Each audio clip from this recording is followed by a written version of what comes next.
Listen carefully, because what I'm about to share is not a rumor, not a travel hack, and not something airlines advertise.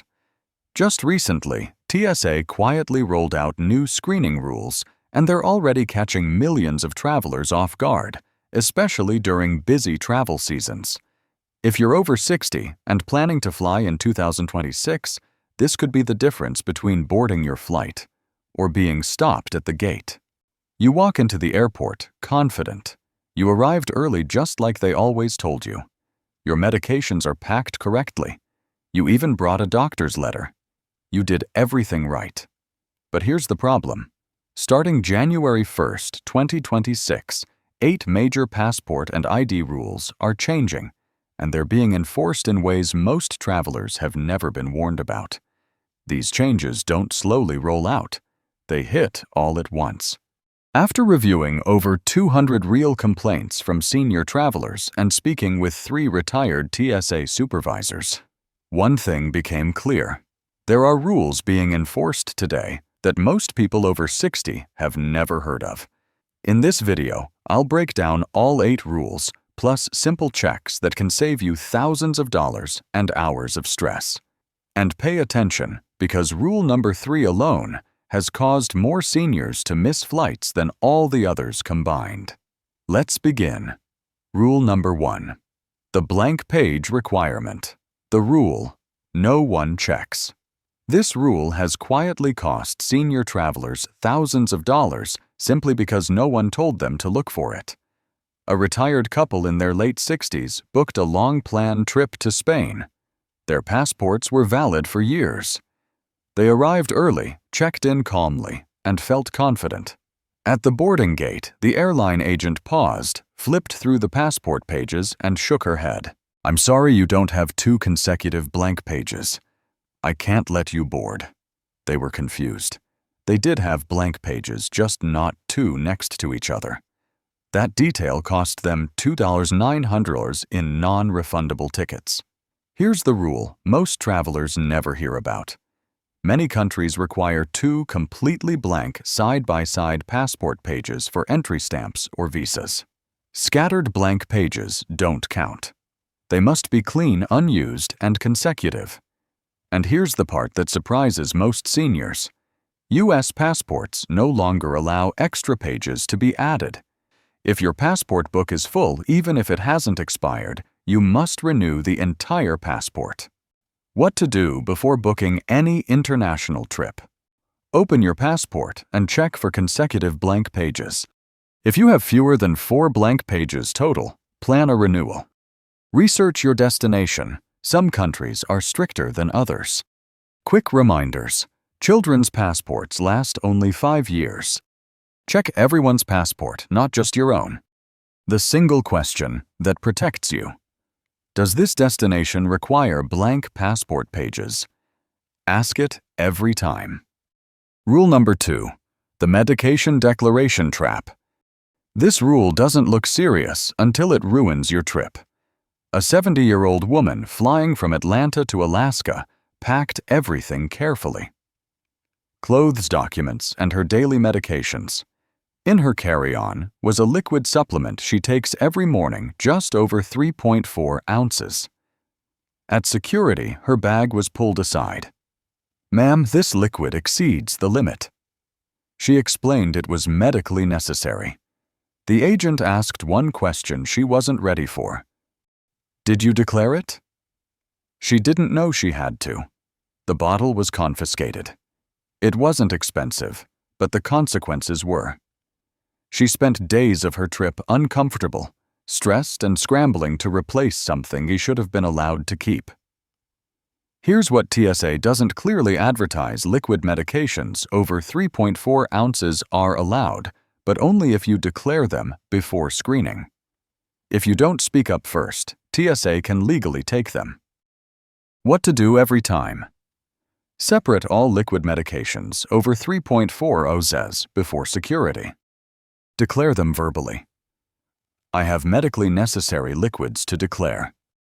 Keep prescription labels or a doctor's note visible. They may test the liquid. It takes seconds, and then you're cleared. Rule of thumb. If it's liquid and over 3.4 ounces, declare it even if it's over the counter. Insider move. Print the TSA medical exemption page from tsa.gov and keep it in your bag. If an agent hesitates, show it calmly. This small sentence can save your medication and your trip. Rule number 3. The digital-eyed disaster. The most common senior mistake. This rule has caused more delays, detentions, and missed flights for seniors than any other, and most people think they're doing the right thing.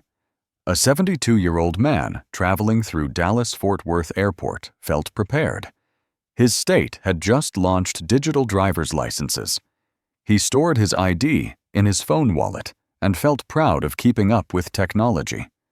At security, he confidently held up his phone.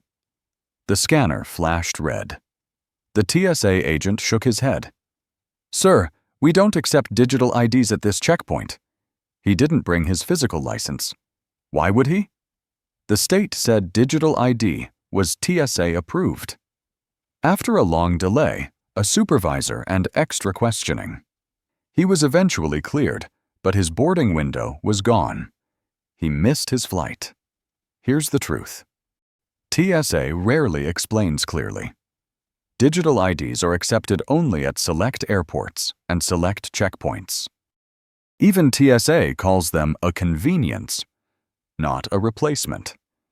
If the scanner fails, your phone battery dies. The checkpoint isn't enabled. You're stuck. What you must do, always carry your physical ID.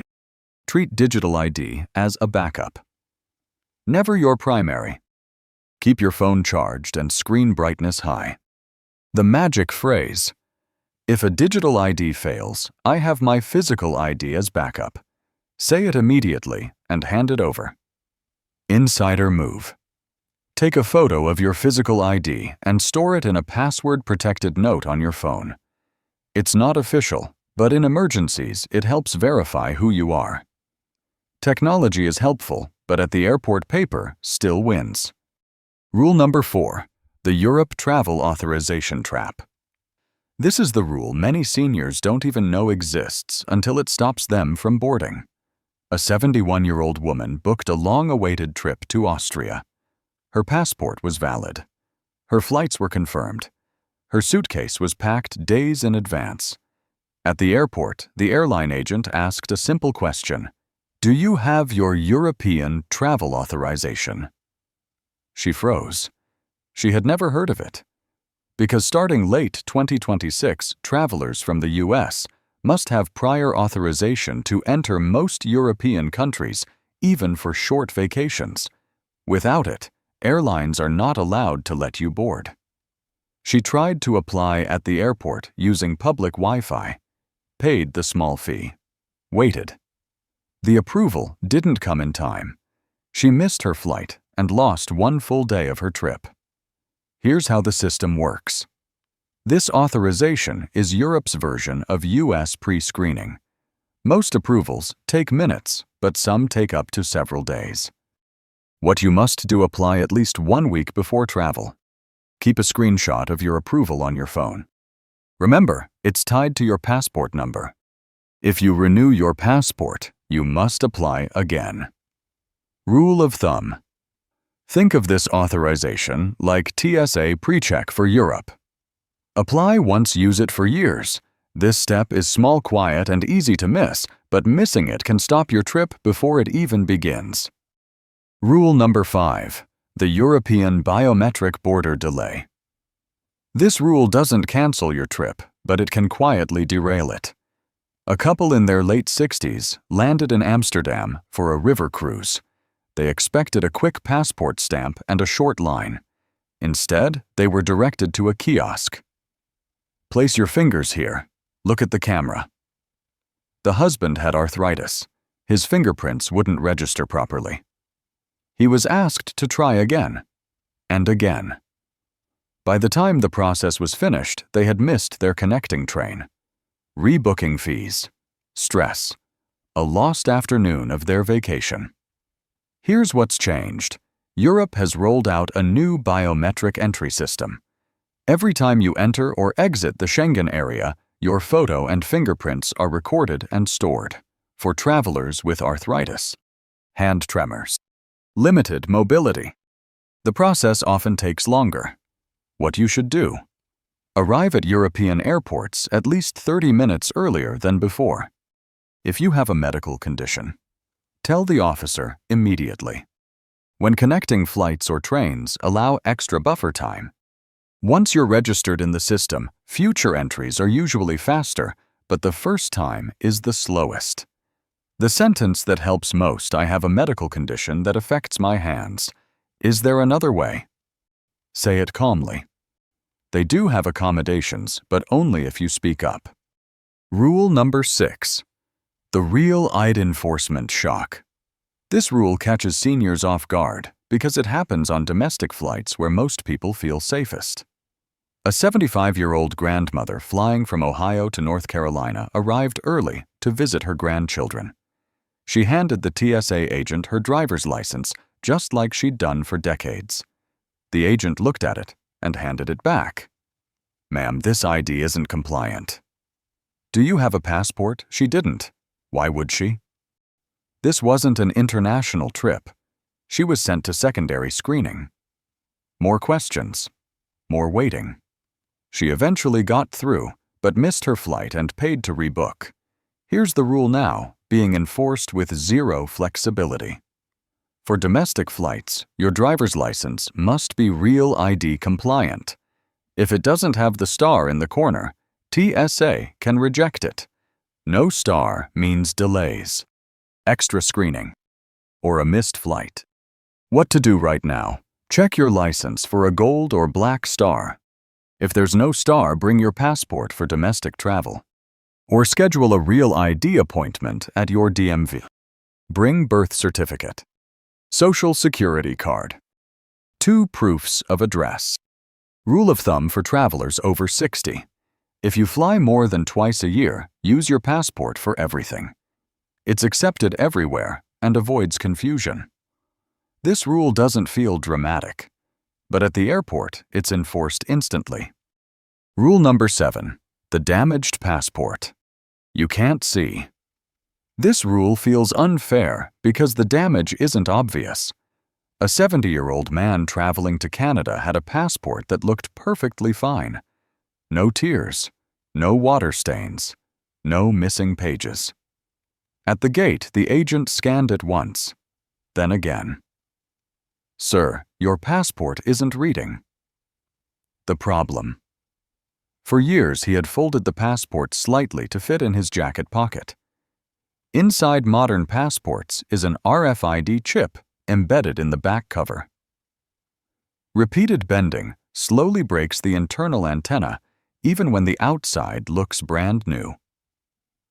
The result: the passport won't scan. E-gates reject it. Airlines treat it as damaged.